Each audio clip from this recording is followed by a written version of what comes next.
Hey guys, thanks so much for clicking on the video.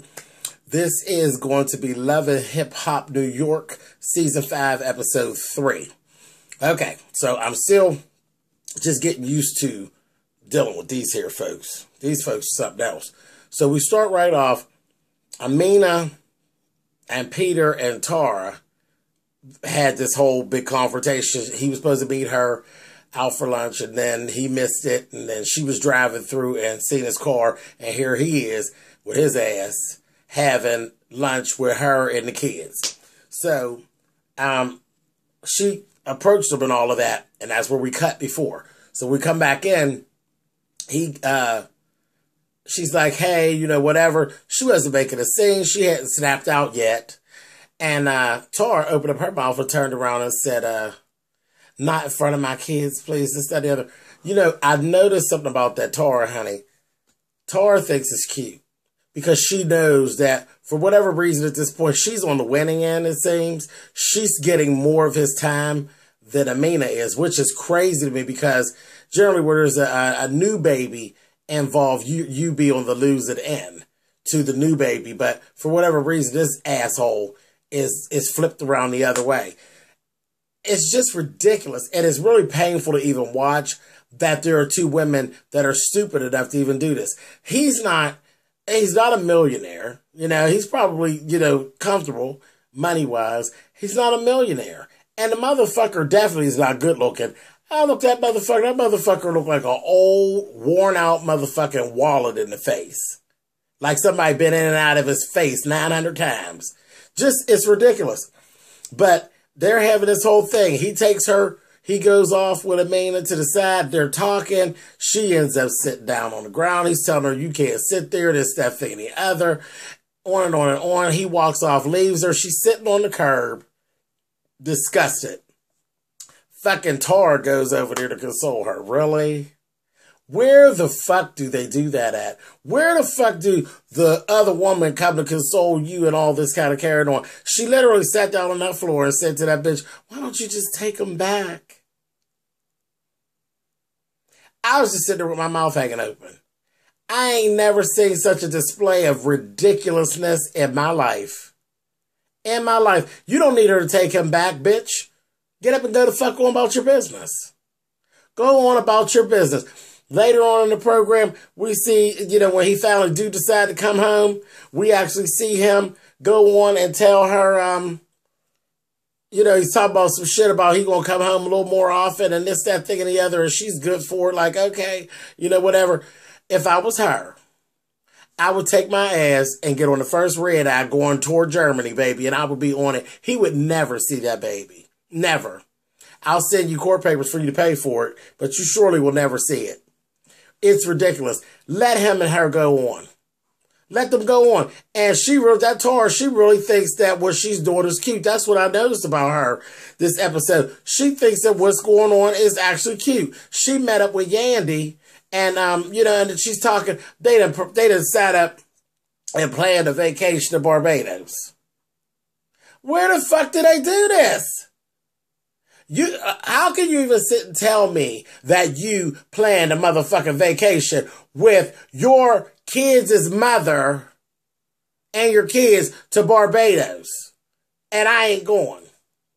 I'm going to be sitting there, pregnant, ready to deliver any moment. Really?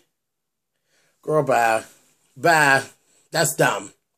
And then the whole thing was the baby, she's having some difficulties. The baby's not picking up weight like she should. She's small for her weeks, you know. But he didn't know that because the motherfucker ain't been home in a slew of days. He literally leaves out and takes to go take the kids to school and don't come back till the weekend. I'm done with that. I'm done talking about that dumb shit because that's what that is. That's dumb shit. On to the next dumb shit. You got Erica. She done met up with some guy. I missed his name. But he ends up telling her about Sin and how he seen Sin out with some dude. Well, baby, Erica is really the dude of the relationship because that bitch got just as bent out of shape just like a dude would. You done cheated on me 900,000 times. And now, bitch, you got the nerve to have an attitude? Really? She was just as bent out of shape about the shit. For real, Erica? One dick to your 20? And you're mad? Really? Please. Anyway, her and Sin end up meeting up. She's basically telling Sin, you know, you're busted. I done heard this, that, thing, and the other. They get to going back and forth and having words. And some kind of way, Erica done pimp smacked Sin. And she was just through. Just absolutely through. All the shit that's been going on, she pimp slapped you real quick, and now you're just dying.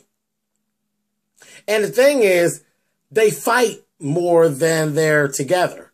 But they just freak me out anyway, because when I look at them, the two bitches look like looking at twins.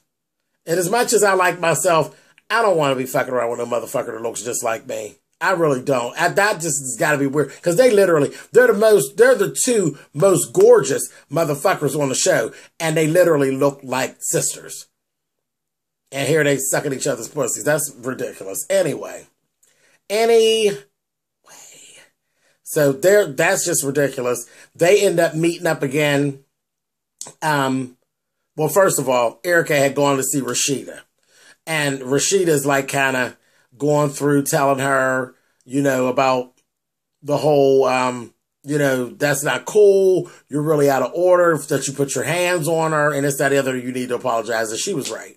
Because you ain't going to just put your hands on your mate. Regardless, if the shit's that bad, y'all leave each other alone. But she went ahead when she ended up seeing her at Amina's baby shower. And it looked really, really nice. Like they did Erica did a really good job putting it together. It looked real nice. I thought that was nice. I felt good for her because, you know, she had said how she don't have many friends and things like that. And for her to put the party of that magnitude together for her, I thought was real, real nice. That was a real nice touch, Erica. But her and Sin gets into it there. And at least they didn't yell and scream.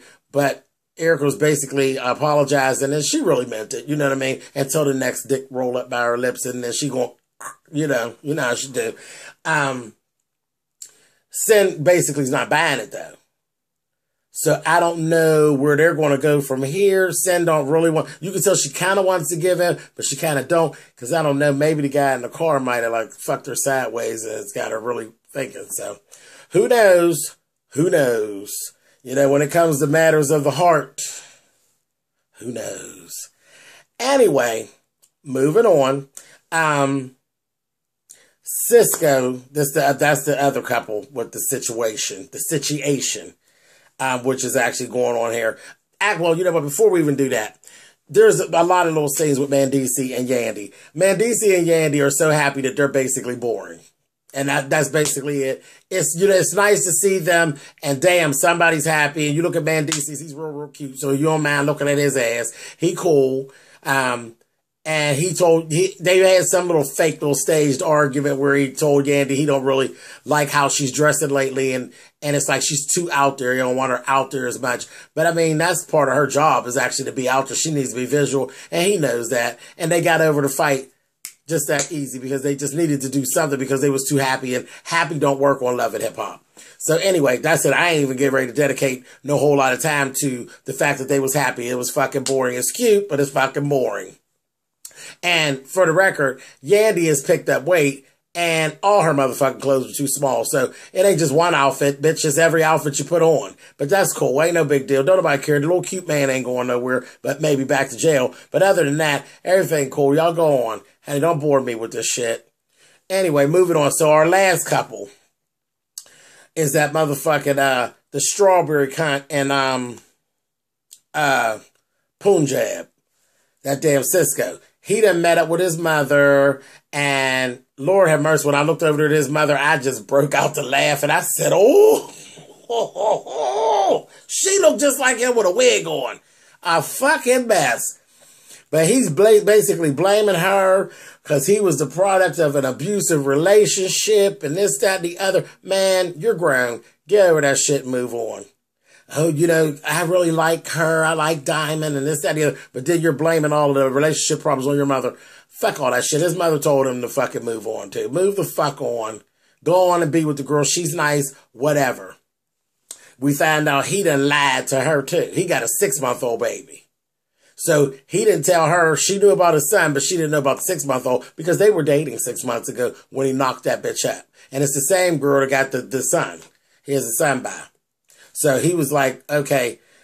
First, before he seen his mother, he had actually met up with Rich Dollars, and they were talking about it, and he was kikiing and laughing and talking about how he gave her some grown man dick and all this bullshit.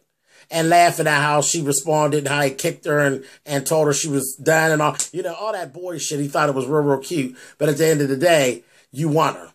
So he throws her this party. She's dumb. And I don't know, I already told y'all. Y'all know I'm like cringing. And my stomach is doing like this, that I'm even talking about this bitch who compares her motherfucking daughter to the motherfucking dog. But I have to talk about her because they had too much of the program tonight. I can't just ignore them. Fucking bitch. But anyway, she's all happy as shit that he tells her he needs to tell her something. And he ends up pulling her to the side. And he tells her, and the bitch goes bananas. And they cut out. You know, he's like, who's the bitch? She said, who's the bitch?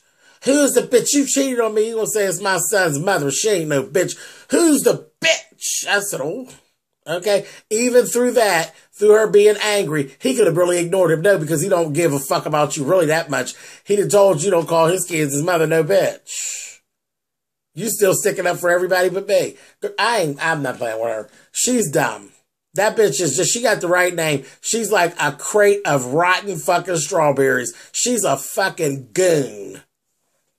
And then the thing is how he broke up with her. Why were you even still there in New York available to go to a party? Fuck you, bitch. You stupid. Anyway, that's basically all they did. One thing that I did want to make a note of is Yandy and Tara, their little situation. That was the icing on the cake. How Tara's talking to Yandy, but see, she cries a river to Yandy about, you know, I want to get out of this with him. I don't want to be involved in this with him. She's a liar.